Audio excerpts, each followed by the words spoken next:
তুফানের প্রোগ্রাম শেষ করে দেশে ফিরেই অপুর সঙ্গে বিয়ের অনুষ্ঠানের দাওয়াত খেয়েছেন শাকিব খান। সম্প্রতি এমনই একটি আলোচনা তৈরি হয়েছে সোশ্যাল মিডিয়ায়। কেননা একই বিয়ের অনুষ্ঠানে এবার দেখা মিলেছে শাকিব অপুর।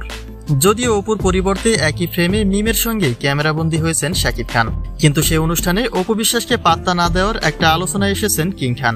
তাই তার বিস্তারিত জানতে অবশ্যই ভিডিওটি না টেনে সঙ্গে থাকুন।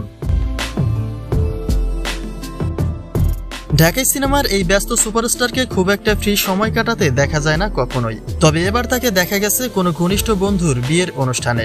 কলকাতা থেকে ফিরেই বিয়ের এই অনুষ্ঠানে উপস্থিত হন তিনি। তবে সেই একই অনুষ্ঠানে দেখা মেলে অপু বিশ্বাসের, যে বিষয়টি ইতিমধ্যেই নানা রকম আলোচনা তৈরি করেছে।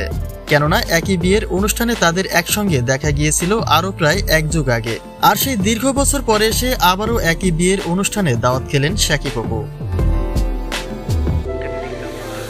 তবে একই বিয়ের দাওয়াতে উপস্থিত হলেও শাকিবের অতি নিকটে দেখা মেলে বিদ্যা সিনহা মিমের। মিমকে দেখা যায় শাকিবের সঙ্গে একই ফ্রেমে ক্যামেরাবন্দী হতে। যদিও শাকিবের প্রতি মিমেরও কিছু গল্প রয়েছে, তবে সেখানেও দায়টা দেওয়া হয়েছিল সেই অপু বিশ্বাসকেই।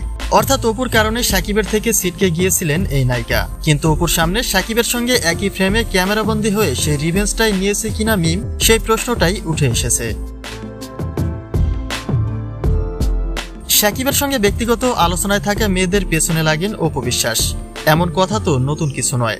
যদিও অপু তার ভালোবাসা আর অধিকারের জায়গা থেকেই এই কাজটি করেন, কিন্তু মিম এটাই বলেছিলেন যে অপুর কারণে শাকিবের একাধিক সিনেমা থেকে বাদ পড়েছিলেন তিনি। কিন্তু দিন শেষে সেই মিমই এখন শাকিবের হারল্যান্ড কোম্পানির ব্র্যান্ড অ্যাম্বাসেডর। যে কারণে কে বলছে অপুকে জ্বালাতে শাকিবের সঙ্গে একই ফ্রেমে ক্যামেরাবন্দী হয়েছেন বিদ্যা সিনহা মিম।